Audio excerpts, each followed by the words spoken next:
नमस्कार दोस्तों, VK knowledge electrical में आप सभी का स्वागत है। दोस्तों, आज की इस वीडियो में हम पावर फैक्टर के बारे में बात करने वाले हैं और कंप्लीट इस 10-11 मिनट में आपको एक पावर फैक्टर के बारे में सब कुछ समझने को मिलेगा। पावर फैक्टर क्या होता है, पावर फैक्टर किस सर्किट का कैसा होता है, लीडिंग लैगिंग क्या होता है, इकाई पावर फैक्टर कब होगा, इन्हीं सब पर आपके साथ चर्चा करेंगे। विश्वास दिलाता हूं कि ये वीडियो देखने के बाद आप पावर फैक्टर के बारे में सब कुछ समझ जाएंगे और कोई भी प्रश्न आपका पावर फैक्टर से संबंधित गलत नहीं होगा। बस इस वीडियो को कंप्लीट लास्ट तक देखिएगा, ध्यान से एक एक चीज़ों को आप नोट करें अच्छे से, सब कुछ आपका बिल्कुल सही जाएगा।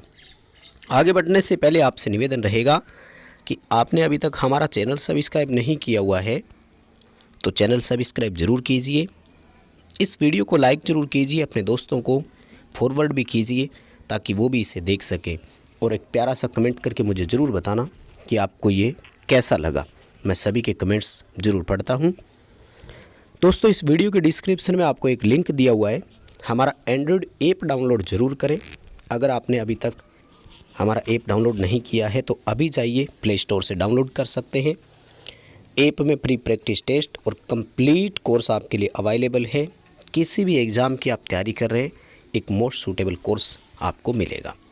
चलिए दोस्तों, बात कर लेते हैं कि पावर फैक्टर की डेफिनेशंस क्या क्या होती है। अलग अलग इसकी लगभग 3 परिभाषाएं दी जाती है, जिसमें नंबर 1 आती है वास्तविक शक्ति और आभासी शक्ति का अनुपात। वास्तविक शक्ति को एक्टिव पावर और आभासी शक्ति को अपरेंट पावर बोलते हैं, यानी एक्टिव पावर और अपरेंट पावर का रेशियो भी कहते हैं। दूसरा होता है करंट और वोल्टेज के बीच जो कोण बनता है उसकी कोसाइन को भी हम पावर फैक्टर बोलते हैं, यानी जो करंट और वोल्टेज के बीच फेज अंतर है उसका कोस में मान कितना निकलता है।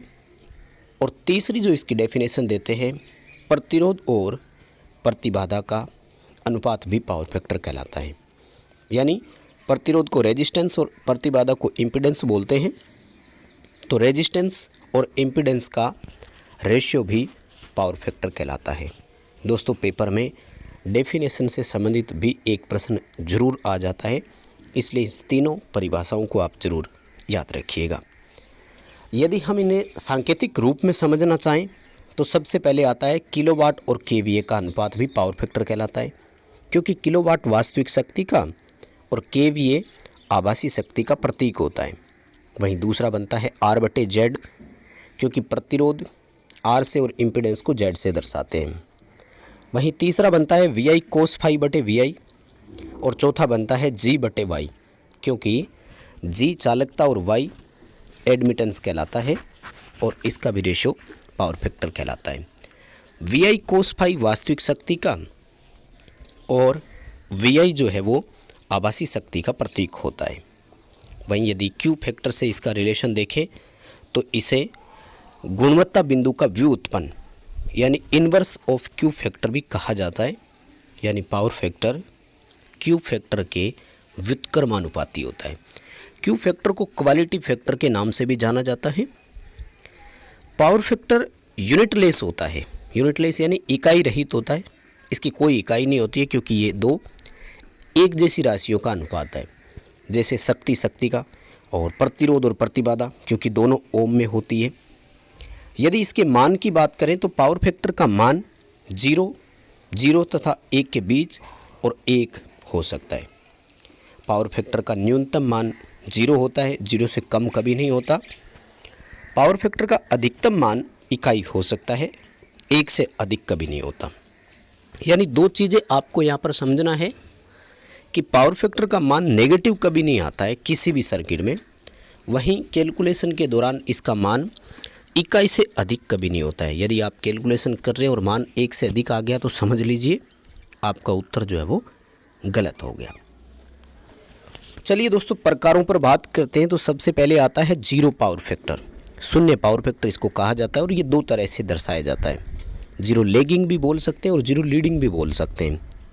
ऐसे परिपथ में करंट और वोल्टेज के बीच फेज अंतर 90 डिग्री का होता है, जैसे प्योर इंडक्टिव सर्किट और प्योर कैपेसिटिव सर्किट।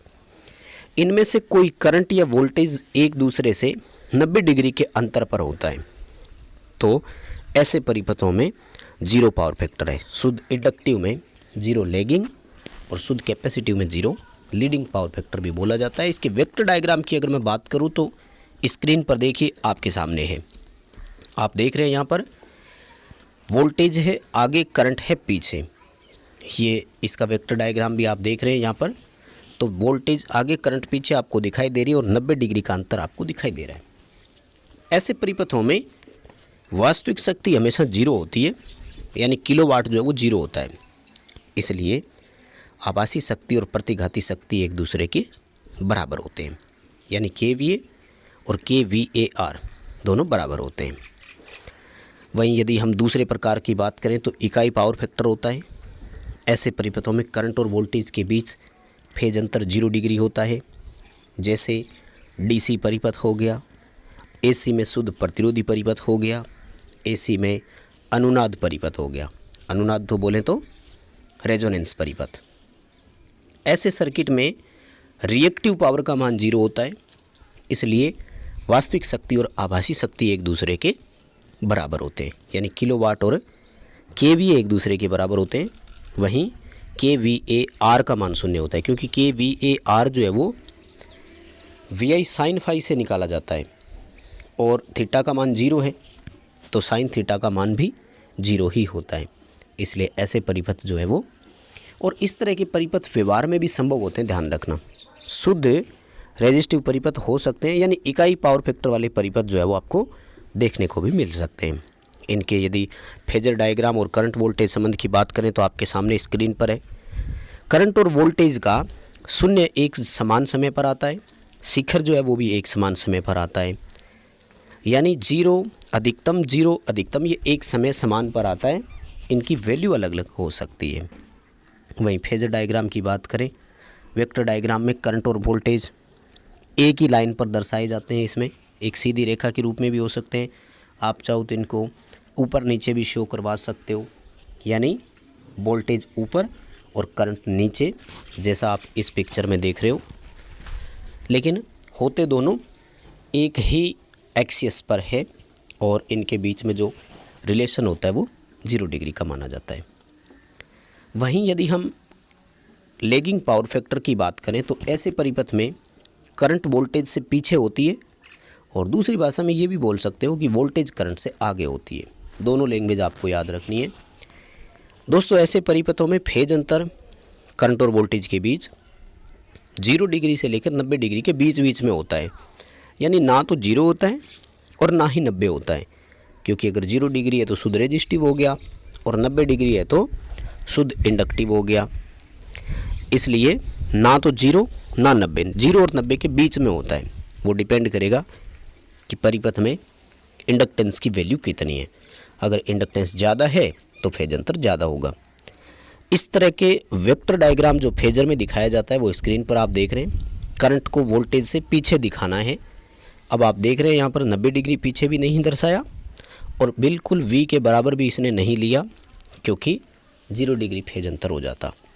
व्यवहार में इसी तरह के इंडक्टिव परिपथ पाए जाते हैं। शुद्ध इंडक्टिव प्रैक्टिकली देखने को नहीं मिलते। अगला जो हमारा है पावर फैक्टर वो लीडिंग है, अग्रगामी बोलते हैं हिंदी में।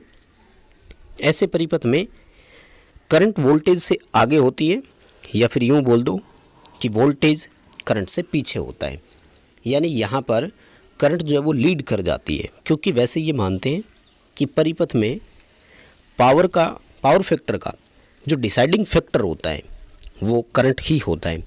इसलिए करंट आगे चली गई तो पावर फैक्टर को भी लीडिंग हमने यहाँ पर बताया। फेज अंतर इस प्रकार के परिपथों में भी 0 से 90 के बीच ही होता है, यानी ना तो 0 होता है और ना ही 90 होता है, क्योंकि 90 होता तो शुद्ध इंडक्टिव परिपथ कहलाता और 0 होता तो शुद्ध प्रतिरोधी कहलाता। ऐसे परिपथों में वेक्टर डायग्राम, और अगर करंट वोल्टेज की बात करें तो आप स्क्रीन पर देख पा रहे हैं, यानी करंट आगे वोल्टेज पीछे दर्शाई है। आप देख रहे हैं इसमें पूरा 90 डिग्री के डिफरेंस से हमने दर्शाया है। हालांकि ये 90 डिग्री प्रैक्टिकली नहीं होता, थोड़ा कम होता है इसमें, लेकिन डायग्राम इसके दोनों सही है, क्योंकि मैंने 2 लैंग्वेज बताई थी, करंट लीडिंग होती है या वोल्टेज लैगिंग होती है, दो बातें बोल सकते हो।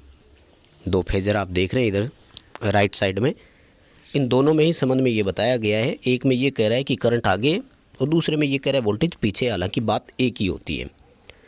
किसी एक को रेस्पेक्ट देते हुए आप यहाँ से बोल सकते हो। दोस्तों यदि बात की जाए, आपसे ये पूछा जाए कि सबसे उपयुक्त आर्थिक पावर फैक्टर का मान कितना है, तो वो 0.85 लैगिंग होता है। मोस्ट इकोनॉमिक मान यही माना जाता है। इकाई पावर फैक्टर को ज़्यादा अच्छा नहीं माना जाता है, ध्यान रखिएगा इसको भी आप। और यदि बात करें कि पावर फैक्टर इम्प्रूव कैसे कर सकते हैं, यानी 0.85 लैगिंग से नीचे चला जाता है, इंडक्टिव भार के कारण पीछे जाता है ना, तो इसको सुधार करना भी ज़रूरी है, नहीं तो पेनल्टी लगती है। इसके हमारे पास 3 ऑप्शन होते हैं। सबसे पहला है स्टैटिक कैपेसिटर लगा सकते हो आप। इस समय कैपेसिटर की रेटिंग kVAr में होनी चाहिए।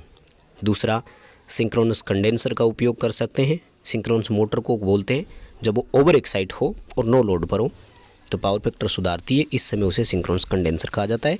तीसरा जो ऑप्शन यहाँ पर है उसको बोलते हैं फेज संशोधक, जो फेज सुधारक कहलाते हैं। तो बस दोस्तों यही था अपडेट। उम्मीद करता हूँ वीडियो आपको पसंद आया होगा। यदि पसंद आया है तो लाइक ज़रूर करना, दोस्तों को शेयर करना, कमेंट करके ज़रूर बताना आपको कैसा लगा। चैनल अभी तक सब्सक्राइब नहीं किया हुआ है तो चैनल को सब्सक्राइब ज़रूर कीजिए। वीडियो के डिस्क्रिप्शन में लिंक है, ऐप डाउनलोड ज़रूर कीजिए। चैनल दोस्तों को शेयर ज़रूर करें।